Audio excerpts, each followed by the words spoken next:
Alright, so the first move we have is a upper mid-back movement. We're going to be really just keeping our elbows furrowed out when we're doing this movement, really retracting the shoulder blades back together. And make sure you pull them apart when you're going on the down to get the best stretch possible to feel in your upper mid traps. And afterwards, we're going to be forming Kelso shrugs to get the most out of this movement.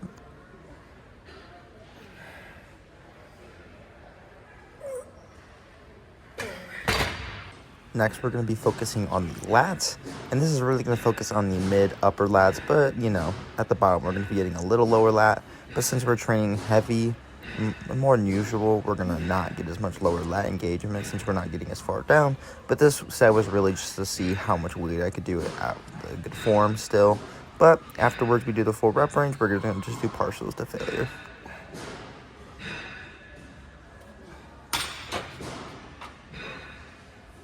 And now we're trying to gain those mountains, so we're going to be working the upper trap with the dumbbells here. Like I said, I usually do it with plates, but I wanted to do more weight with these.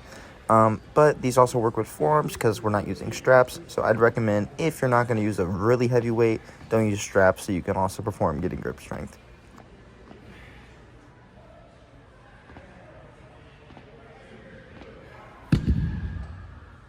Now we're going to be working the brachialis and long head of the biceps. And so we're going to be doing cross-body curls to get the most out of the movement here. Just squeezing really up high and then go slow in the way down to get the best contraction at the bottom. But you can do one arm or two arm, doesn't really matter. But two arm is a little bit more difficult, so you have to use a little bit less weight.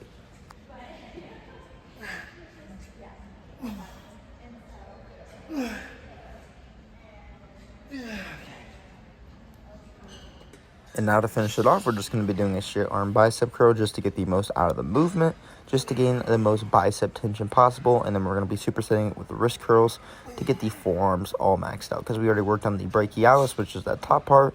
And then we're just going to be doing wrist curls afterwards to finish it on the bottom part of the forearm.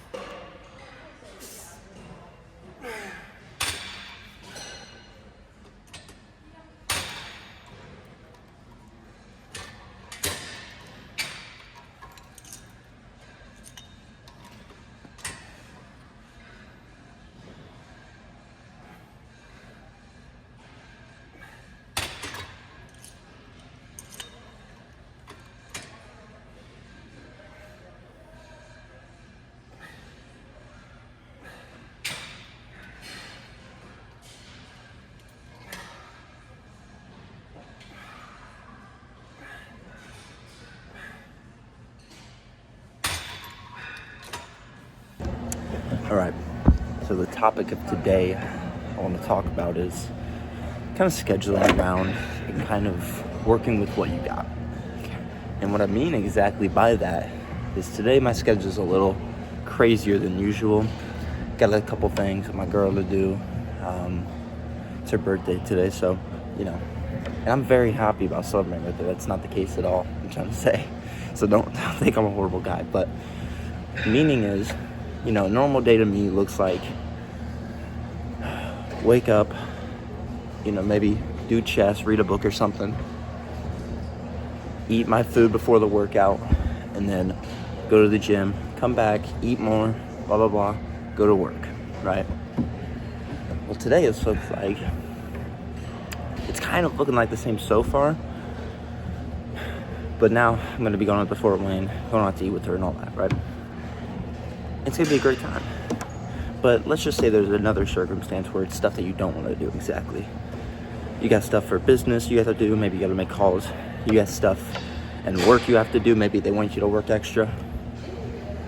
What are you going to do? Right? You could do two things. One, you could complain about it the whole day. Say it's out of your control. And kind of go caveman mode and blame everything else. Or what you could do is say, okay, this is what I have to work with. This is what I'm going to do alternatively. So I'll go from point A to point B to point C, and then the day's done. And then let's say, you did all that, and then you have to look forward to tomorrow, right? And maybe tomorrow might become a regular day for you again. So don't complain when stuff doesn't go exactly how you want it on your perfect schedule. But I do recommend scheduling, because it's a lot easier being able to think clear if you have a schedule set out. And I don't mean you have to go on a piece of paper, jot down one thing, one day. 7 a.m. we're going to wake up. 8 a.m. we're going to stretch. No. But have somewhat of a routine that you do in your head about what you do in the mornings and then what you do at a certain time around, right? Because if you have a schedule but you're not perfectly on it and you miss something, that might demotivate you to do things. But if you have a mental note, be like, okay, I usually lift around 9 a.m. and you get there at 9:15. Well, I'd say that's still a win, because you're getting there around the same time you did. You're still being disciplined. It's just not always exactly how it goes to plan. And today, for my pre-workout meal, usually it's chicken, rice cakes, and then a little bit of maybe a banana, and then like a Powerade. But today, I didn't have any rice. So what I did was, instead, it's not what I recommend, but it's a healthier option. You got an Egg McMuffin and 2 hash browns from McDonald's. Like I said, I wouldn't recommend that, just because the micronutrients just aren't in your favor exactly. And McDonald's uses, all sort of things to preserve their food and whatnot. But I'm not going to complain too much about one day of, not being able to go exactly how I want it to go, right? Because the rest of the day, I can kind of plan out, or I can kind of work with what I got. I'm not going to let one meal ruin my whole year. That's dumb, So like I said, don't let things that are out of your control bother you too much. And the things that are in your control, do something about them.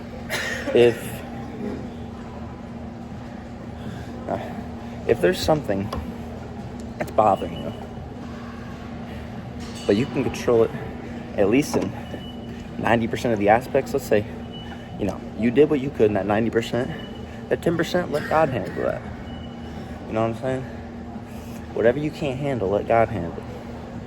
Because He's not giving you that responsibility for a reason. You know what I mean? If you try to handle everything all at once, you're probably going to run into a brick wall, right? That's just kind of how human psychology works. I think that as a man, you need to be mentally structured and mentally a boulder, a stone, to be able to go through stuff. But sometimes there's high winds, right? And sometimes you can't handle all that. So execute what you can and don't worry about what you can't control. I know that's easier said than done,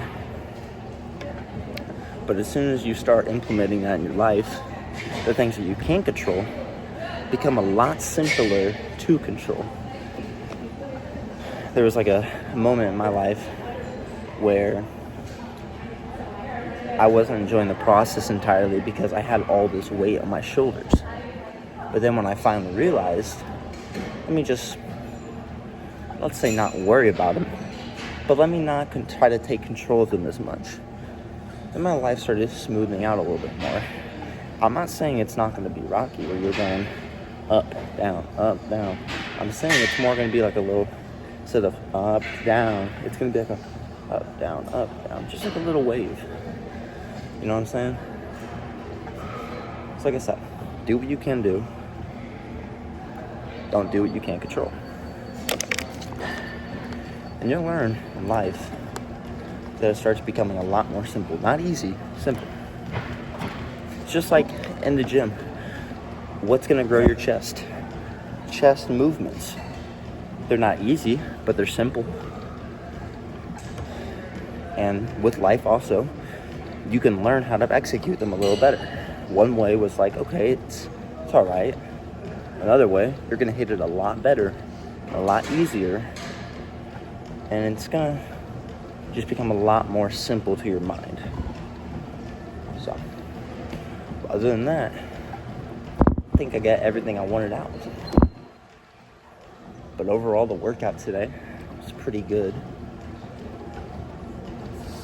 You know, back and biceps here is always super good. Instead of on one lat pull down, I did the cable lat pull down, which is really good too. I like that machine a lot. I definitely think the D handle one's just a little better. I probably could have gone down a little bit on weight, but I PR'd today, weight wise. I don't know about rep wise, but definitely PR'd on weight wise. But you know. So, but like I said, it's one of those days where I wanted to experiment, right? I wanted to see how a cable lat pull down would compare to that over there. And it felt really good, like the stretch on it. The squeeze was okay.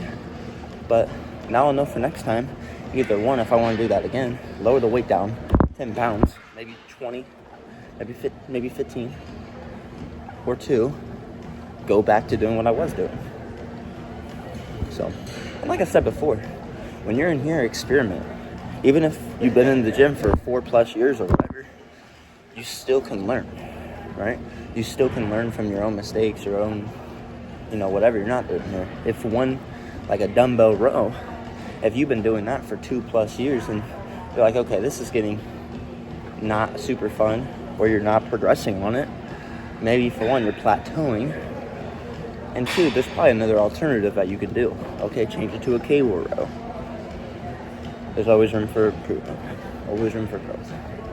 And let's just say, theoretically, you didn't want to stop doing dumbbell rows. Let's fix your form then, maybe. Try to make it a little harder for yourself. Dig deeper into your side.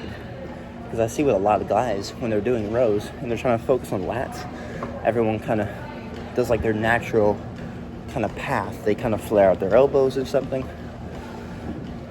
But if they want to hit their lats more effectively, what they should do is keep their elbows in and their sides and drive them in. So, like I said, it's all about learning. It's all about having fun. So, other than that, that's all I got for today's video. I'll see you guys tomorrow for the next one. Goodbye.